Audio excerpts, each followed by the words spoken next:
நீங்கள் எப்பொழுதாவது இரவு நடுவில் திடீர்னு விழித்து ஃபோன் பார்த்துருக்கீங்களா? அதில் 3 மணி அல்லது 3:30 மணி இருக்கும். இந்த விஷயம் பல பேருக்கு நடக்குது. ஆனால் ஏன் இந்த நேரத்தில் தான் நம்ம தூக்கம் கலைந்து போகுது? இதுக்கு பின்னாடி நம்ம பாடிக்குள்ளே நடக்கும் சில இன்ட்ரெஸ்டிங் சீக்ரெட்ஸ் இருக்குது. நம்ம உடம்புக்குள்ளே ஒரு பயாலஜிக்கல் கிளாக் இருக்குது. அதுக்கு சர்க்காடியம் ரிதம் என்று பெயரும் உண்டு. இந்த கிளாக் தான் நம்ம எப்பொழுது தூங்கணும், எப்பொழுது எழுந்திரிக்கணும் என்பதை கண்ட்ரோல் பண்ணும். இந்த கிளாக் டிஸ்டர்ப் ஆனால் தூக்கம் சரியாக இருக்காது. ஸ்ட்ரெஸ் அதிகமாக இருந்தால் பாடி கார்டிசோல் ஹார்மோன் ரிலீஸ் பண்ணும். இந்த ஹார்மோன் அதிகமாக இருந்தால் பாடி அலர்ட் மோடுக்கு போயிடும். அதனால தான் பல பேருக்கு 3 மணி நேரத்தில் தூக்கம் கலைந்து போகுது. ட்ரெடிஷ்னல் மெடிசன் படி இரவு 1 மணி முதல் 3 மணி வரை லிவர் அதிகமாக வேலை பண்ணும். அது பாடியில் இருக்கும் டாக்ஸின்ஸ் ஃபில்டர் பண்ணி வெளியே அனுப்பும். இந்த ப்ராசஸ் டிஸ்டர்ப் ஆனாலும் நம்ம தூக்கம் கலைந்து போகும். இப்போ பல பேருக்கு இருக்கும் முக்கியமான ப்ராப்ளம் என்னென்னா mobile use, blue light, melatonin hormone protection குறைஞ்சிவிடும். அதனால் டீப் ஸ்லீப் கிடைக்காது. இந்த ப்ராப்ளம் அவாய்ட் பண்ண சில சிம்பிள் ஹேபிட்ஸ் ஃபாலோ பண்ணலாம்.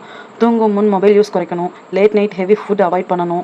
ஸ்ட்ரெஸ் குறைக்க டீப் ப்ரீத்திங் ப்ராக்டிஸ் பண்ணலாம்.